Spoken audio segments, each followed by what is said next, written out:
fat. And what she taught us was that there are these polyunsaturated fats that are hidden in so many of our foods, especially the processed foods. And when you see a lot of our kids walking around the day, parents are battling, trying their best to maybe help some children lose some weight.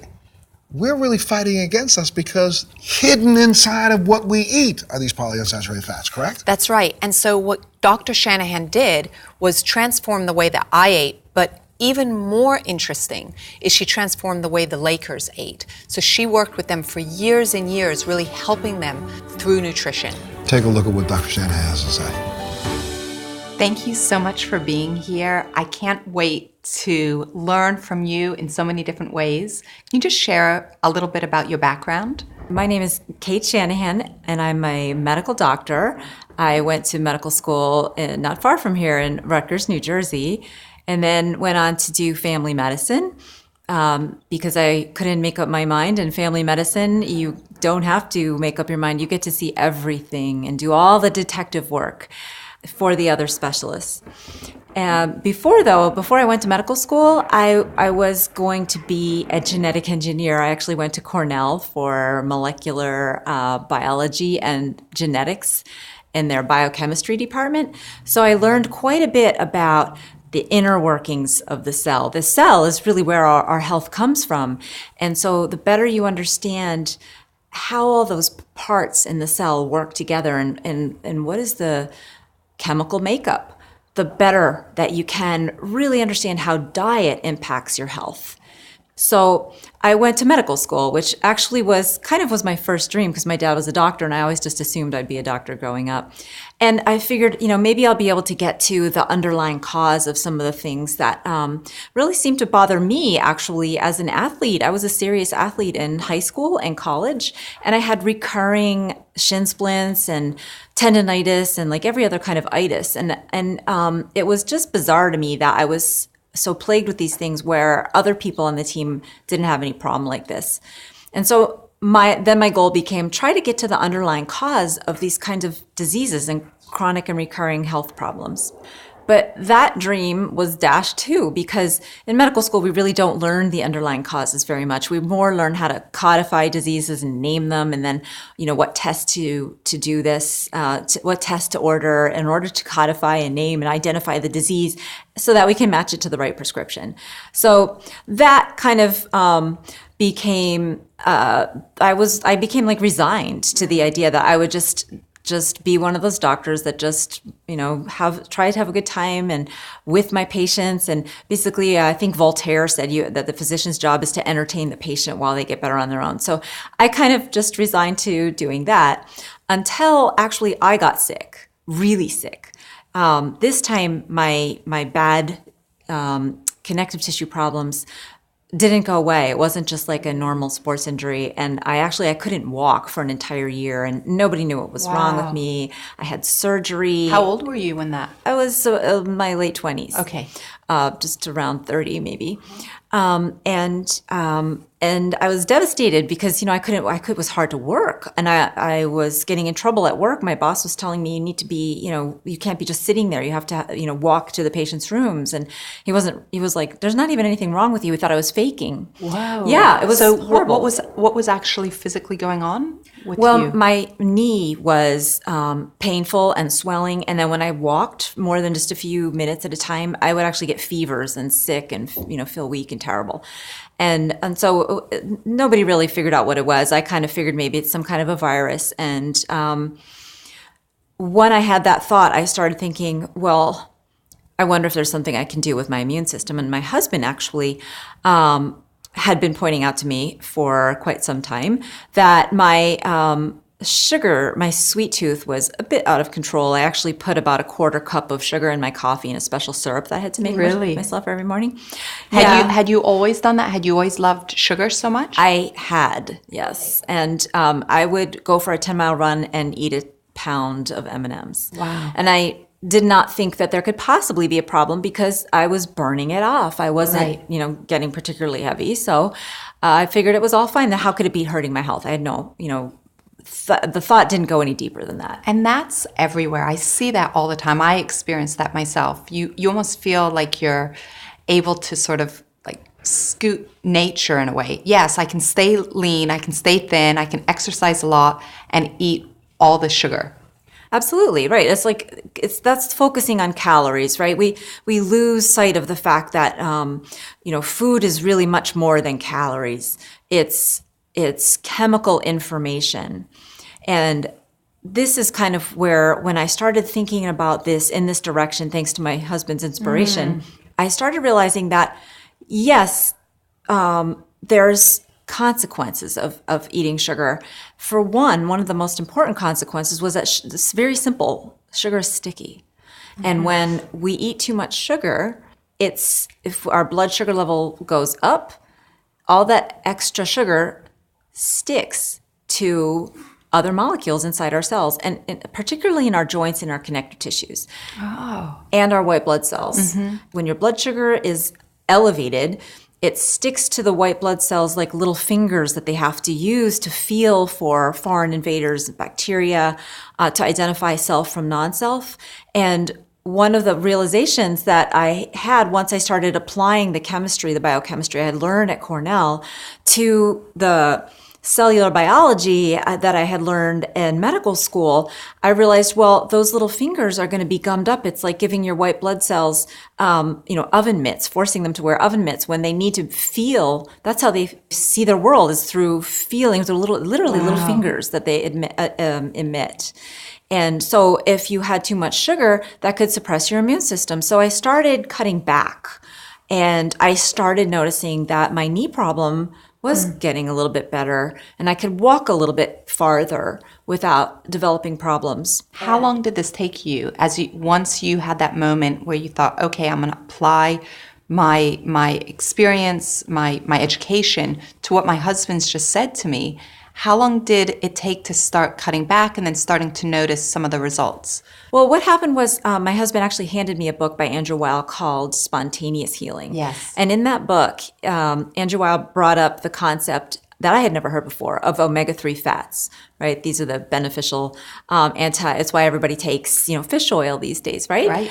And I had never heard of that. In fact, I had learned, I had just come out of medical school and all my training, and I had not heard about these essential fats and their role in the body. And I felt like that was a major miss there. I was kind of angry about it. And I was angry enough actually to get off the couch where I was kind of stuck, reading because I couldn't walk.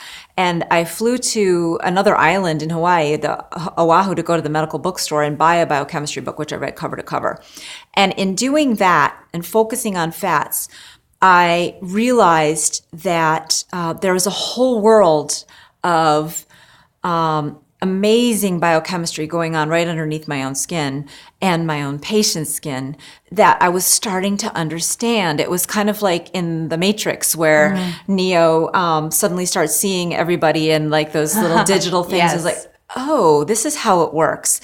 So I just became addicted to the information on biochemistry, combining it with cellular biology and physiology. And one of the key things that I was obsessed with was trying to understand fats. Like, so what is this? What are these essential fats? How do they work? But why? Because you had gotten this information starting with the Spontaneous Healing book by Dr. Andrew Weil. Why fats? Why the obsession around fats specifically? Because it was biochemistry, and that was my love. Like that was, that was kind of what I wanted to do from the very beginning, because it was the underlying, I wanted to always get to the underlying cause. And biochemistry is the ultimate underlying. Biochemistry is like the mathematical equations of the body. If you understand biochemistry and cell physiology, then you can understand how the body works. You can predict how it's going to work. It's essential, really, to understanding the role of nutrition and how diet affects our health. And so the key thing that got me when I was looking at the polyunsaturated essential fats versus the saturated fat. So give us examples of both, because many people we've all heard, okay, 3, 6, 9, polyunsaturated, monosaturated, but if you can just give us a real explanation of what that is, it would be awesome. So the polyunsaturated fatty acids are in high concentration in oily, in vegetable oils, Okay. and seed oils in particular. So this is like soy oil, corn oil. Well, actually, I do a 3 C's and 3 S's. So it's corn, canola, cottonseed, soy, sunflower, safflower. Those are the big 6 vegetable oils that are out there, and they're all high in polyunsaturated fatty acids. And that's just describing the nature of the fatty acid. How many double bonds does it have? It's just a chemical term. But the mechanical thing that's important about that is those double bonds are wiggly. And so that's why you have a higher melting point, and you can put those oils in the fridge and they don't solidify. Whereas olive oil, which has fewer of those double bonded fatty acids and is known for being high in monounsaturated fatty acids, you put that in the fridge and it'll solidify because it's just less wiggly. Right. And less slippery. And then butter is solid even at room temperature because butter is much higher in saturated fatty acids proportionally. And coconut oil is also very high. That's why it's solid. So if something is solid at room temperature versus liquid, you know it's going to be more high in saturated fatty acids than the polyunsaturated fatty acids. And in medical school, I had learned that saturated fat was particularly bad. That's what we hear even today. We hear it both ways, right? We're starting to hear different things, but Right. a lot of people genuinely believe that saturated fat clogs our arteries. And, I had learned it in medical school as if it were gospel truth. Right. And then I did, in some of the reading I did, I encountered some of the older, very old medical texts from the early part of the 1900s by a book by a man named Weston Price, who was actually a dentist. And he was talking about what people traditionally ate. And it was very high in animal fat because they were farmers. And so what they were going to eat was what they were farming, which was animals. And so it blew my mind a little bit that just to think about it that way, like, okay, well, what did people used to do? And that gave me a whole different paradigm. And I had to become sort of an expert in the biochemistry of fats and oils in order to be fully satisfied that I could say, yeah, it's okay to eat butter. It's okay to eat lard. It's okay to have saturated fat because it's actually very good for us. And these foods that are high in these saturated fatty acids, like grass-fed butter or grass-fed cream or cheeses, or, cows that are grazing fresh green grass, the fats in these animals' bodies are extraordinarily nutritious. Grass-fed butter is as high in omega-3, the essential, anti-inflammatory Right. fatty acid, as cod liver oil. Wait, when you got into all of this, did you think that you wanted to be consuming these saturated fats? Did you grow up eating a lot of saturated fat? How did you come to the point where you recognize that grass-fed butter, and this is the first time I've ever heard that, is as good for you as fish oil or cod liver oil? I grew up eating margarine and like Wonder Bread. And, I would fry bologna in margarine and put it on a Wonder Bread sandwich. And I, was coming to realize that the things that my body had been built out of were not natural. They were Right. faulty. And so my physiology was faulty and I needed to correct that. And that's why you couldn't even walk, and your boss, the medical doctor that you worked with, thought you were faking it. Right. And so my immune system was so suppressed. It was not Right. functioning properly because of the sugar and because of all the inflammation that is driven by the compounds in these vegetable oils. And so once I started getting that out of my diet, it took a while, but I was completely better. I was able to go hiking for hours and do all the exercise and everything that I loved, right? I was able to get my life back.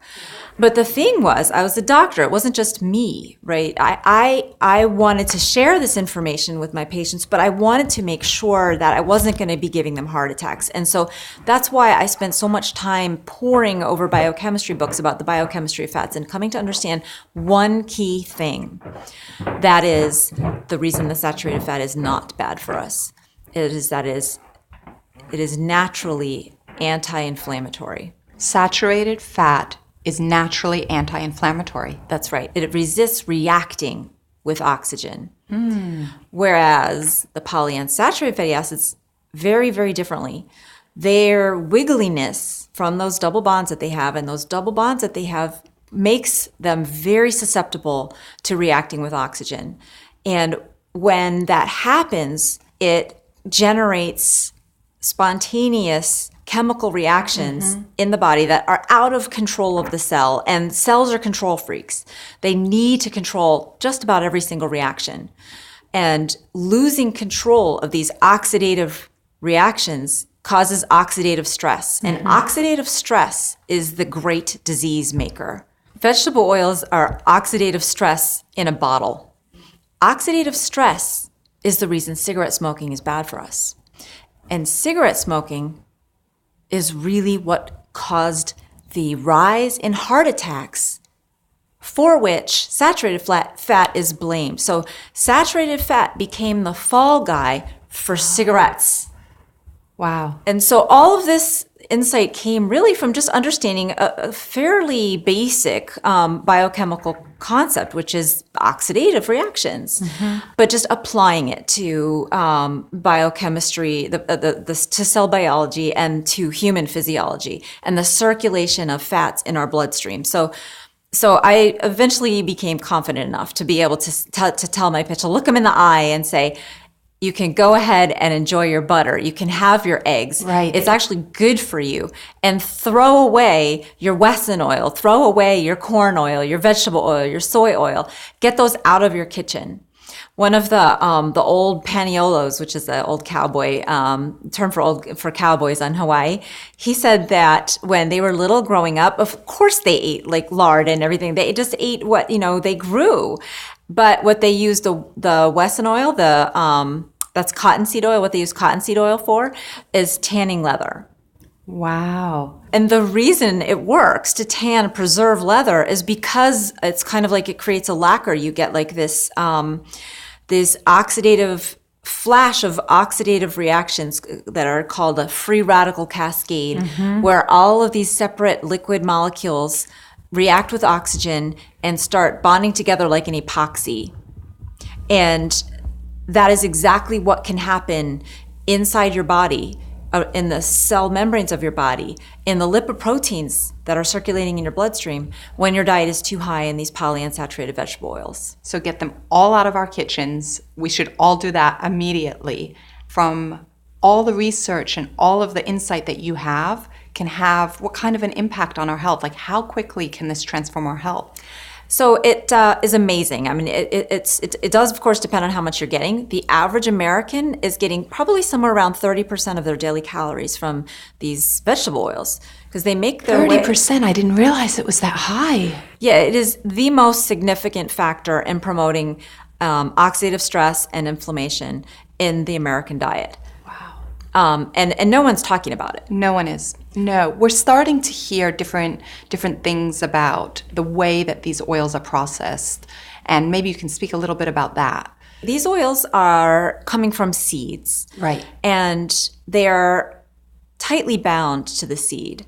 So in order to extract them, unlike olive oil, where you just take fresh fruits and you squeeze it and the oil it's like bursting with the oil and it just comes right out in a stone press, right? This was 1,000 years ago, when they, first invented pressing technology.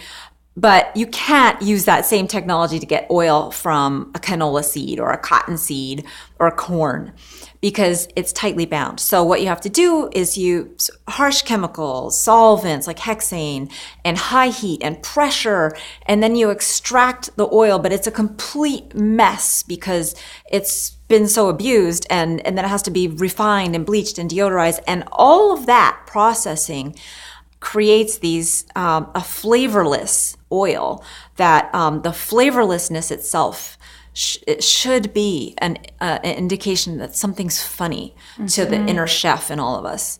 How can anything be good for you if it has zero flavor?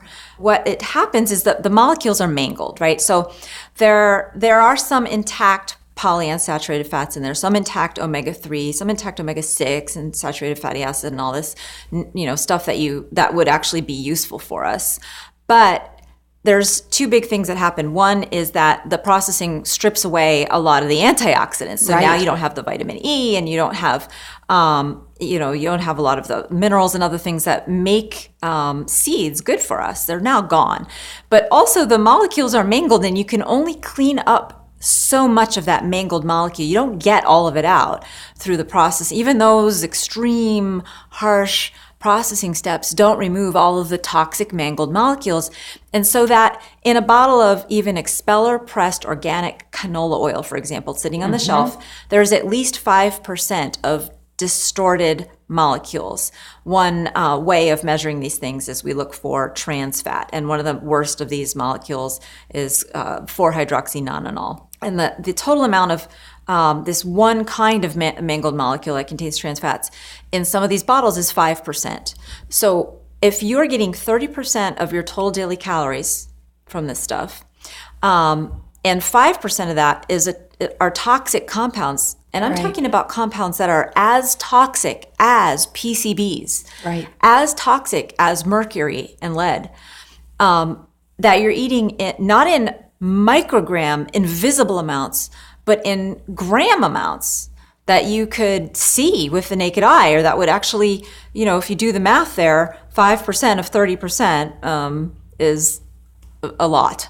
It's something you can see. Yes. And we're talking about an amount of toxin that is not a contaminant.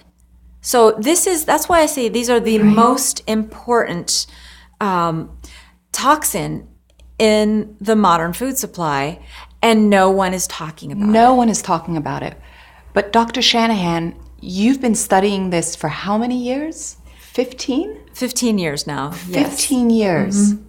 Yes, and I've been fortunate enough to have the time to track down some of the top researchers in the world, and there's probably less than 24 who really are doing the kind of research that needs to be done. Mm-hmm. That are doing stuff like showing, for example, that when you put these vegetable oils, when you put polyunsaturated fatty acid into cells, into living cells, it actually can kill mitochondria, which are the part of the cell that produce ATP and energy, the most important kind of energy in our cells.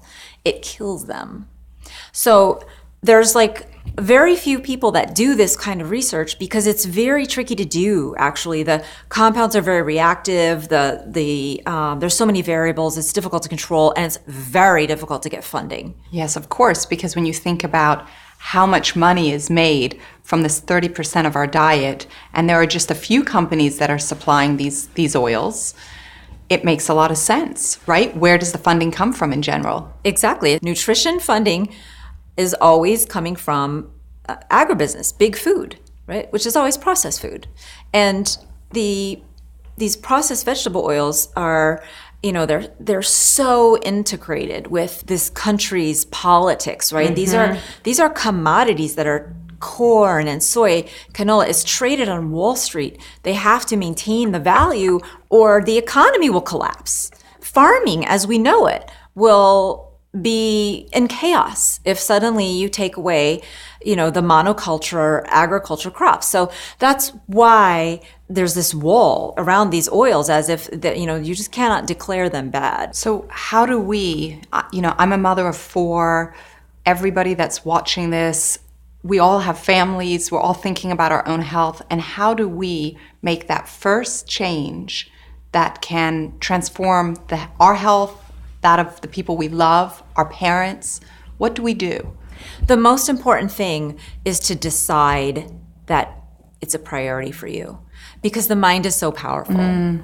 Because once you decide that you can, or that you want to do something, then you start looking for ways that you can. And once you start looking for ways that you can do something, you become unstoppable. So the first step is to get it out of your house. The first step is to decide, to make sure that you're committed to that, to make sure that it makes sense. Right? Because you have to believe, you have to trust that what you're doing is right when it's a hard thing to do. But once you cross that threshold, then what I tell my patients is start looking, turn those bottles around and take a look at the ingredients. When you're shopping, take a look at your kitchen. And what are you looking for when you turn it around? Because it's so difficult to know what to do and how to do it, but to have your kind of expertise guiding us is a gift. So what you're looking for is the ingredients list. You're not looking for the nutritional information.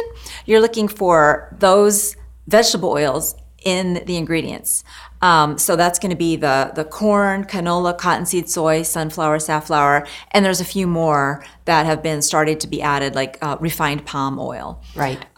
So those are the ones that you're going to find, and they are the main ingredient in snack chips, most junk foods. This is why junk food is bad for us. This is what makes junk food junk, actually. These vegetable oils and the sugar and a lot of the other crap. But there's, a bulk of the calories is coming from these vegetable oils. And they're also in some staples that, you might not realize, like mayonnaise and store-bought salad dressings. Interesting. Right. So I have a lot of patients who've tried to improve their health by, having a salad for lunch. Right. But when you have a salad for lunch and you dress it with a store-bought dressing with even just a tablespoon, that's somewhere around 200 calories out of the maybe 250 in your whole salad that's coming from these toxic vegetable oils. So the simplest thing that you can do is just get good quality olive oil and a balsamic vinegar or an apple cider vinegar and go like this over your salad. It takes maybe 30 seconds more. You have to open 2 jars instead of 1. Fascinating. And then what about cooking? What do you think for cooking? You just take all of these oils out of the kitchen and replace them with some of the monosaturated? Yeah, you replace them with the traditional oils and Yes. don't be afraid to use butter. It's kind of one of the most flavorful things you could cook an egg in or cook fish in or vegetables, Julia Child used to say, if you don't like your broccoli, add more butter. And I agree with that. It's a great strategy. I've quoted her to hundreds of my patients, and they love to hear the news. So the fats with flavor, right? So Right. if you don't know what it tastes like, you probably shouldn't eat it. So what does a canola taste like? Right. I don't know. But I know what coconut tastes like. I know what olives taste like, and olive oil and peanuts and peanut oil. Even like toasted sesame oil, that one's fine. And of course, bacon grease. Yes. That one's really quite yummy. But we've learned for so many years that the saturated fat or that fat makes us fat. What are your responses? Because I'm sure tons and tons of your patients and the Lakers and so many right. incredible people that look to you for guidance. Yeah, so people are kind of like a little bit bombarded, right? Because they feel like nutrition science has gone back and forth, and it's like watching tennis. It's like saturated fat is bad, now it's good, now it's bad again. And so I like to just kind of ground them in something. And so what I do is I say, saturated fat, butter, eggs, bacon, these things are not bad for us. They were never bad for us. What's been bad for us is the processed food. What's been bad for us is the idea that we know better than nature. And the idea that if we like something, it might be, indulgent, right? Like butter is indulgent, Right. cheese is indulgent. We Like shouldn't we're cheating. indulge. We shouldn't. It should not have flavor. That's what's healthy, right? So this gets back to oxidative stress. And oxidative stress is the great disease maker. But vegetable oils are oxidative stress in a bottle. And I've come out and said that if you have a choice between giving up your cigarette habit and your vegetable oil habit, keep the cigarettes, because vegetable oil is worse for you. Cigarette smoking, you inhale it, your lungs get affected, your arteries get affected, and some of the excretory pathways get hit heavy. But vegetable oil goes to every single cell in your body, because every single cell has a membrane that has to be made out of fat. And some of these fats are going to be the essential fats, and they're going to be requesting this kind of stuff. And so your brain is built out of these polyunsaturated fatty acids. The lipoproteins circulating in your arteries have way too much of this stuff, and they're all going to be susceptible to this kind of free radical cascade, the polymerization reaction that completely disrupts normal cellular function. Wow. So where do we go from there, and how do we change this at this point in time? So where we go from here is right now, you're not going to get a lot of help from the medical system. Mm-hmm. Right now, there's a war being waged for the future of your health. And the front line of the battle is inside every cell in your body. And if you win, then you reclaim your health. You become a fat burner, actually, healthy fat burner. And if you lose, and the drug companies and the food manufacturers win, then every cell in your body continues down the path towards sugar dependence and towards different chronic diseases, not just obesity, not just diabetes, Alzheimer's, autoimmune disorders, cancers, every disease you can name.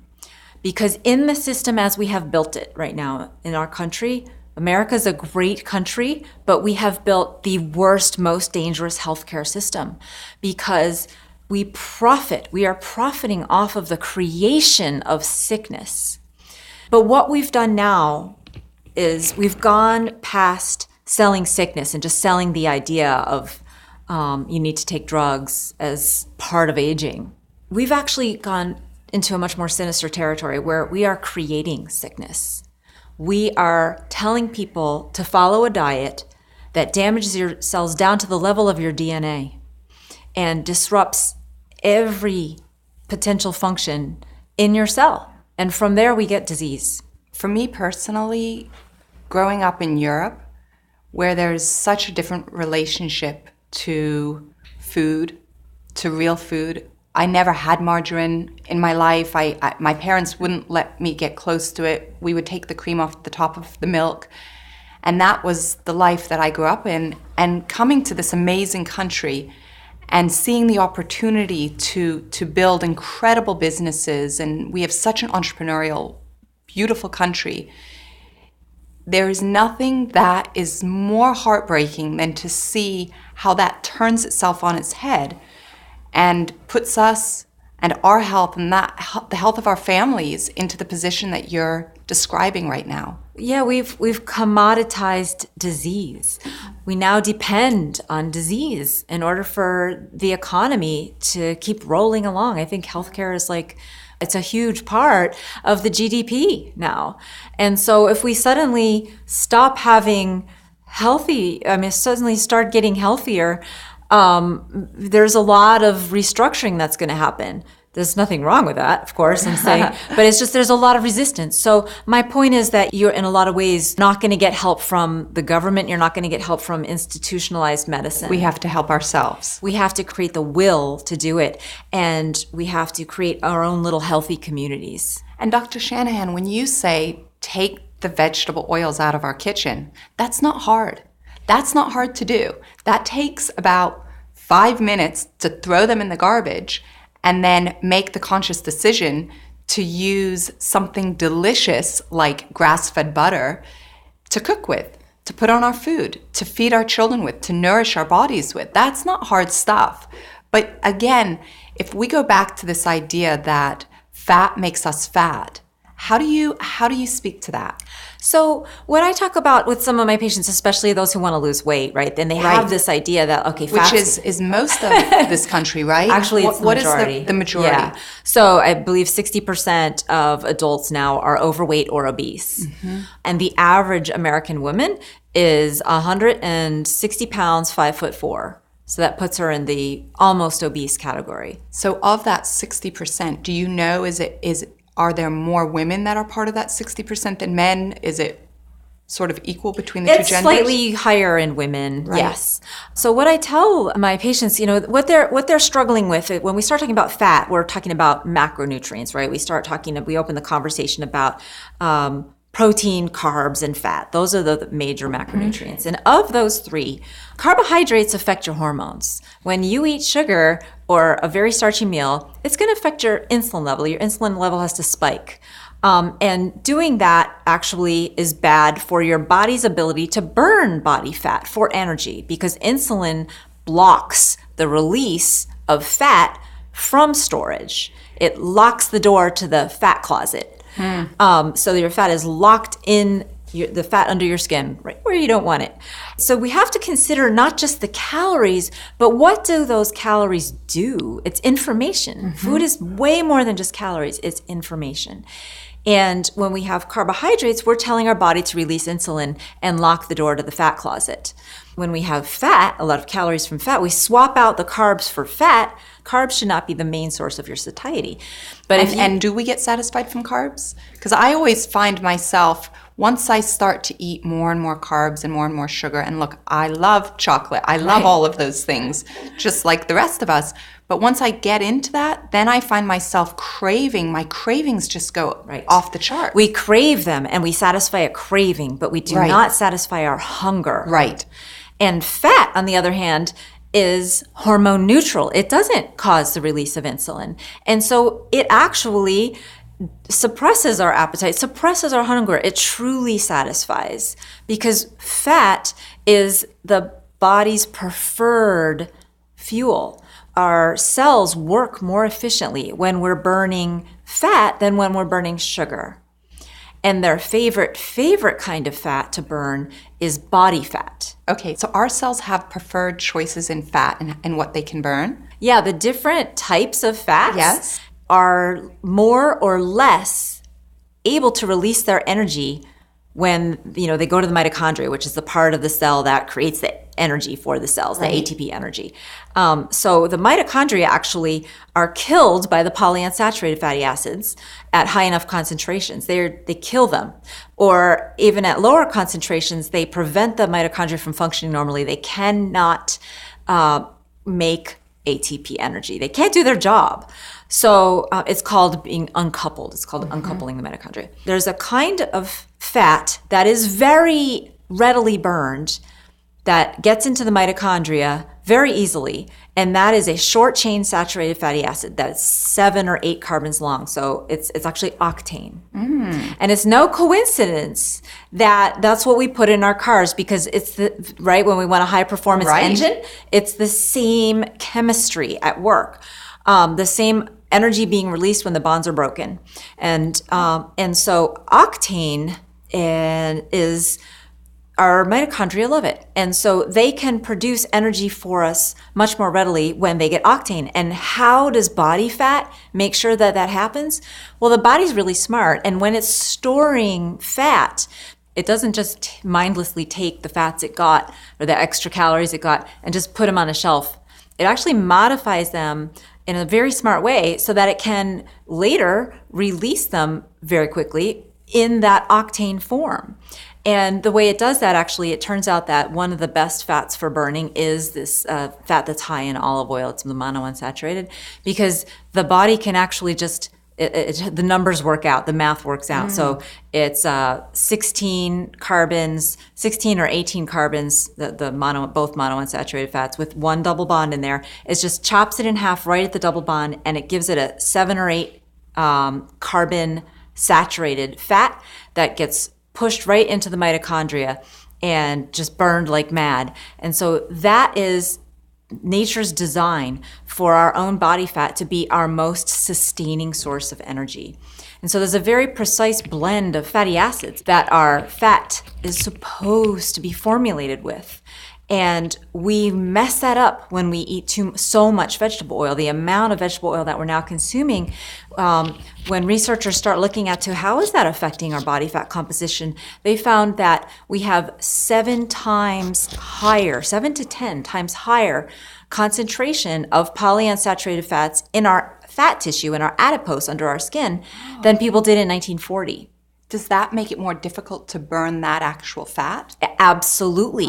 It builds up in the body like a toxin. This is according to one of the researchers that I've been in touch with at UC Riverside. She's very concerned about it because she says it seems to behave very much like a toxin, very much like the PCBs, and that the body can't really get rid of it. And so when we have created our own body fat in a chemical formula that our mitochondria can't burn, we get hungry between meals, even though we may have hundreds of thousands of calories available in our body fat. Somebody, as a man who's a 6-foot man who's got about 10 to 15% body fat, has well over 100,000 calories in storage in the form of that body fat. So we're talking about, a lean guy. Right. And that 100,000 calories can last us a long time. You could run from San Francisco to LA. When our diets have been altered in the way that they have since Ansel Keys, started us on this nationwide experiment, telling us to abandon all the traditional fats and traditional ways of eating that had sustained us for generation after generation, and to just jump on the bandwagon of vegetable oils and processed foods, whatever they wanted to sell. When that happened, we have profoundly altered the biochemistry of our body, including the biochemistry of our fat. And so now when it's, 11 o'clock in the morning and you had your breakfast 5-6 hours ago, instead of just shifting over from burning the fats or the sugars or whatever was in your breakfast, your body is supposed to be able to shift right over and to start releasing body fat. That doesn't happen anymore. And so we have to maybe release more cortisol or more adrenaline to dig down deeper and help, our liver release more sugar. But basically what happens is we become sugar addicts, because when our body can't burn fat, it turns to sugar. And so we crave sugar. We get hungry. We crave starches. Right. We have to snack. We feel like we just can't concentrate because we can't, because our brain isn't getting energy from body fat where it's supposed to get all of the energy we need But it's locked up. It's locked up in that fat closet because, for 2 reasons, right? It's locked in the fat closet because insulin has locked the door shut, so it's not getting released.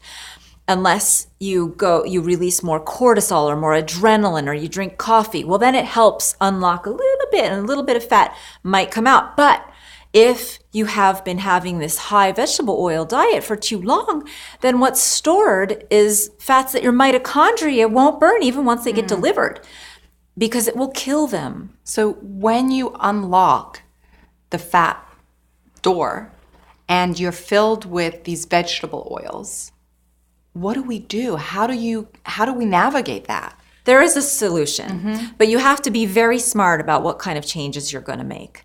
And so in my book, The Fat Burn Factor, I have a tool that you can use. And this book hasn't come out yet, right? No, it's coming out in the spring of 2019. I cannot wait. So this book has a tool that you can use to help identify what is your best first step to take. And so an example of how you want to use all the leverage that you possibly can so that you're not relying on willpower to make changes. Right. You can leverage your hormones to assist your willpower. So it's maybe 25% willpower, but 75% easy. So what I recommend is starting with a high-fat breakfast. Fat for breakfast. Fat first. Fat first, because fat is hormone neutral. And if you start your day with carbohydrate, you're boosting your insulin, and then your insulin level, goes up. You can't release the fat, and then your blood sugar level, plummets, and then you get the shakes and hypoglycemic, and you're putting yourself on an energy roller coaster that's going to last all day. You're going to be hungry, starving if you can make it to lunch, and then you're going to crave something else starchy. But if you start your day with a high-fat breakfast, like butter and eggs, or a little bit of bacon maybe. What do you mean by high fat? Like how much of our plate should be fat? Well, so it doesn't even have to be a plate. Like what I drink every morning is coffee with about 1/8 of a cup of cream and 1.5 cups of milk. Wow. So Yum. It's so fast because it sounds like you're cheating. It tastes like a chocolate milkshake to me now after all these. I've been drinking it for 15 years. But it's so fast. It's so delicious. And I'm not hungry. I haven't had anything since breakfast. And, it's 12 hours later. Repeat what you like to drink first thing in the morning. How much cream? I just want to get this. It has about 1/8 of a cup of cream and about 1.5 cups of full fat milk. and then about a cup of cold brewed coffee. So it's very instant. I mean, you can't really pour cereal much faster. So I don't want people to be thinking about percentages actually too much, but I want them to just be thinking about what's delicious. Perfect. And the only thing I want you to concentrate on is eliminating as much of the carbohydrate as you can possibly figure out how to eliminate. So that means no toast, no cereal, no oatmeal. But instead you could have you could have eggs. Anything with eggs is really going to be good, or cheese. You could just have cheese. There's really no reason not to just have cheese. It's very nutritious. You could just have some bacon or some sausage, or you could blend them together, or you could have whole milk yogurt with a bunch of nuts instead of fruit, not the fruit, or coconut flakes, unsweetened coconut flakes. So the dairy is a great fast food. There's really no better natural fast food for breakfast. So that's how you leverage your hormones. You're not just leveraging insulin, you're also leveraging cortisol, because cortisol is highest first thing in the morning. Cortisol is we talk about it as the stress hormone. It's released from our adrenal glands, and it helps our bodies find energy. It helps our bodies break down fat and break down the starch that we store, and even break down protein to find energy for our mitochondria to burn. And so it's highest first thing in the morning, because nature is very smart. It knows that, we haven't eaten anything all night long, and before we had, roll over and just, have Eggos and out of your toaster, we had to go find food, and we were going to need some energy to do that. So cortisol is right there with us in the morning, and if you eat carbohydrate, you're shutting down that fat burn ability that you could have had, right? So cortisol is right there to help you burn fat, to help even you burn your own body fat. But if you haven't done that in a while, you need a little help from cortisol just to burn fat, period, because it helps turn on new enzymes. Is there a distinction? Because I'm hearing you say burn fat and burn body fat. Is there a distinction between the two? Yes, so there's a big difference between burning fat and burning body fat, right? Because what you want is to burn body fat. If you just burn fat, you're just burning the fat maybe that you just ate.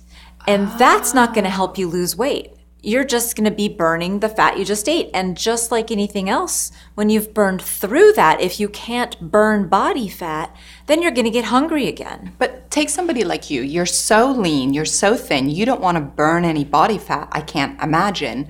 So yes, I do. Oh, you do? Yes. Because why do you want to? Body fat is the best fuel. It's designed by nature to provide you, your mitochondria, with the kind of fuel they need. Mitochondria are very high-tech, tiny little energy factories. They actually run on protons that are like futuristic, almost, except they've been with us for 2.5 billion years. And they run on protons. And if they don't get the right kind of fuel, then their little machinery gets damaged. So you want to burn body fat for the octane. For the energy, for the octane. For the energy. And for ketones, right? So there's a whole other kind of molecule that your mitochondria love to burn. Aside from octane, they love ketones. And ketones are little broken down bits of fatty acids that have been reassembled into a shape that get into those mitochondria really fast, and they love to burn. They burn very clean, just like octane. Octane and ketones are your body's best fuel. They help your mitochondria stay healthy. They help your mitochondria produce energy very efficiently. And when they're running efficiently, they don't produce inflammation. They don't produce that much of the free radicals that we are hearing more and more about as promoting disease. The free radicals are a big component of all the oxidative stress that our body has to control. And oxidative stress is the great disease maker. It ages us faster. And so if our mitochondria are subject to all this oxidative stress, then they age faster, and we start getting mitochondrial diseases, and that's where we get a lot of these neurological diseases. So I don't want those. That's why I want to burn body fat. That's so interesting. So when you were having a tough time even walking at your office, and the doctor that you worked for was thinking you were faking it, from there to here, to the level of prevention that you're providing your own body, It's a remarkable journey. Yeah, I probably would not be here, if I hadn't learned all this, because that my immune system was just in lousy shape. And You were in survival mode, Yes. right? Yeah. Absolutely. It's a lot. It sounds like a lot, but basically we're just talking about having, half and half in your coffee for breakfast and lots of it till it tastes good. And you do that, and then you'll find that you have much more energy all morning. You maybe don't need a snack. Maybe you can make a smarter choice for lunch. So that's how we leverage all of the information. That's how I put that all in the book, The Fat Burn Factor. And working with our hormones. I mean, as a woman, I feel every day my life is controlled by my hormones. And I think most of us as women feel that. And to be able to work with our cortisol first thing in the morning, I mean, I know that research shows that we as women, we suffer more, right? And so if we can work with the hormones that make us feel anxious or worried or wherever it takes us and really help it to activate our bodies and activate our own burning of fat in our own bodies. I love that we can do this ourselves in a way that feels like we're cheating. Get rid of the cravings. Yeah, absolutely. I mean, your brain is probably the most important organ to rehabilitate, because when it works better, you can do so many things that you found maybe were impossible before. And people tell me over and over again that the first thing that they notice is mental focus, mental clarity. First thing.